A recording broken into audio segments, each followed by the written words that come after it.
So Paul, you've shown us that if we were to look at a solar system like our own with Jupiter going around the sun, very nearby, 10 light years away, that the sun would be wiggling by 0.0016 arc seconds. Now, an arc second is, there are 60 arc seconds in an arc minute. Well, an arc minute then has 60 of those to make a degree. Now, degree, I think, is something we understand. So an arc second is 1/3600th of a degree, and this is almost 1,000th of that. So this is a very small angle, but of course we have big telescopes that are very precise. So how does that seem like we're going to be able to do that? Well, in principle, you might think that you'd look at a star and you'd see the disk of a star. It looked pretty small, but you can pick it out.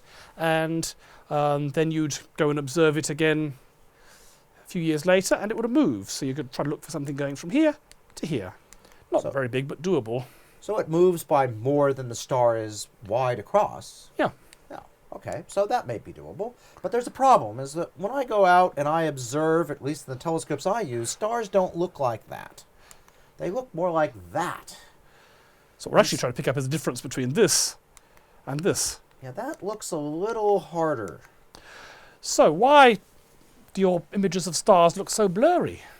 Well, unfortunately, life is not quite as perfect as it might be. Although stars are very small, the telescopes we use to observe them are very large.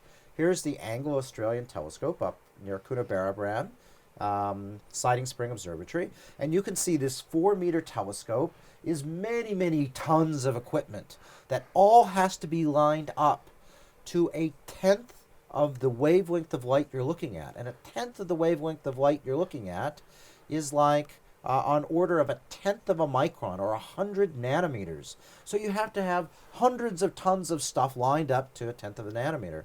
And that's not so easy. And that's just the beginnings of the problems. And if there are any imperfections in the exact shape of any part of a telescope, that's going to blur your image. Yep.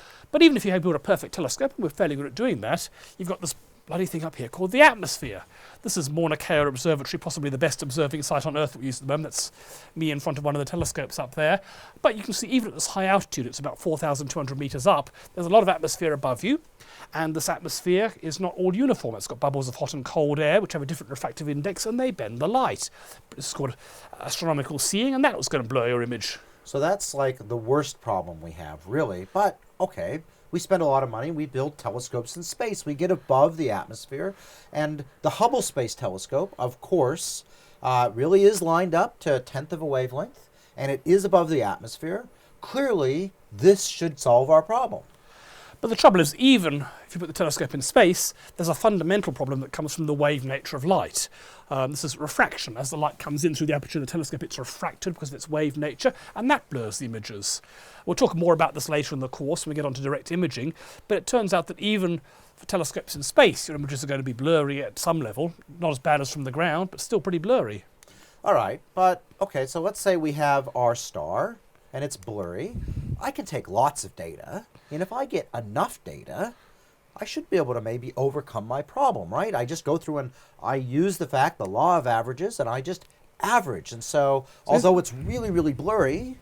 Yeah, so here's the blur. So this is a cut through the image. So an image like this, you might go across it and measure how much light there is in each pixel as you go across here, and you might get something like this. And if it shifted, it might change to something like that. So it shifts a little bit, and it doesn't shift much. But let's say that instead of looking at a few photons, I look at billions of them. Yeah. So you might be able to see that it's gone up a little bit on this side and down a bit on that side. And so even though the shift is a tiny fraction of the blurring, you might be able to measure it. But even here, there's a fundamental problem. The problem is that we can't get perfect profiles like this. The reason is that this profile, this is where you expect light to arrive. You expect lots of light in the middle and less going away. But quantum mechanics tells us that the arrival of light is a random process. What this actually is a curve of is the probability of a photon arriving here. Light comes in photons. They are more likely to be over here than down there, but the actual time when one arrives is a random process. So here's a simulation of that. Here's what a spectrum image like that might look like as you build up over time. And what you'll see is photons are randomly arriving, and they're more likely to arrive randomly over here than over there. but still it's random, and as time goes on you start building up something. But you can see, because of the random arrival of photons, you're getting very noisy data. It's not a perfectly smooth curve. Right, and so here we have the star emerging, and there appears to be a bit of a background, because the sky, of course, isn't completely dark. Yes, even in a dark moonlit sky, there's a glow due to molecules in the upper atmosphere. Even if you go into space, there's a glow due to dust in our own solar system. So you're going to get some background, and then on top of it, you're going to get the And you signal get this coming little up. funny thing like that, and you might think, well, that's funny, but that's just random. That's the way life is that the Poisson process, as we call it, gives you funny-looking things. But Paul, we've sort of cheated here. This is a pretty faint star.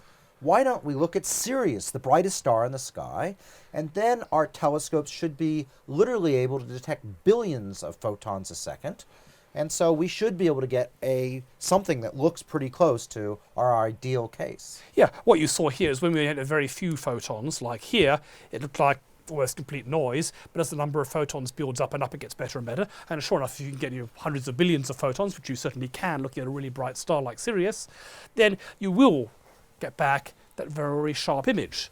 The trouble is, you've got a picture, and you've got that very sharp image, but how do you know where your telescope is pointing exactly?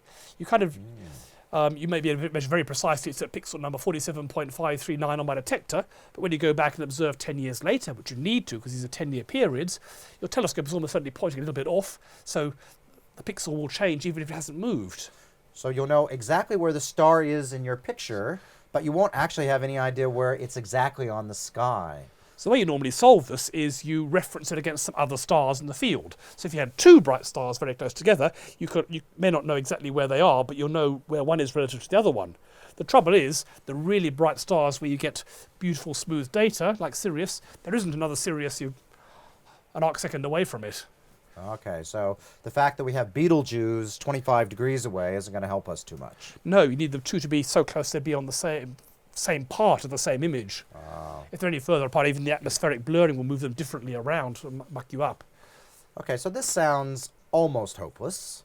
So maybe we should look at the fact that the other idea, when the star is coming towards you, it has a velocity we might be able to measure. Maybe we can do better that way. Okay, so let's calculate how big the shift in the lines due to the Doppler effect is going to be.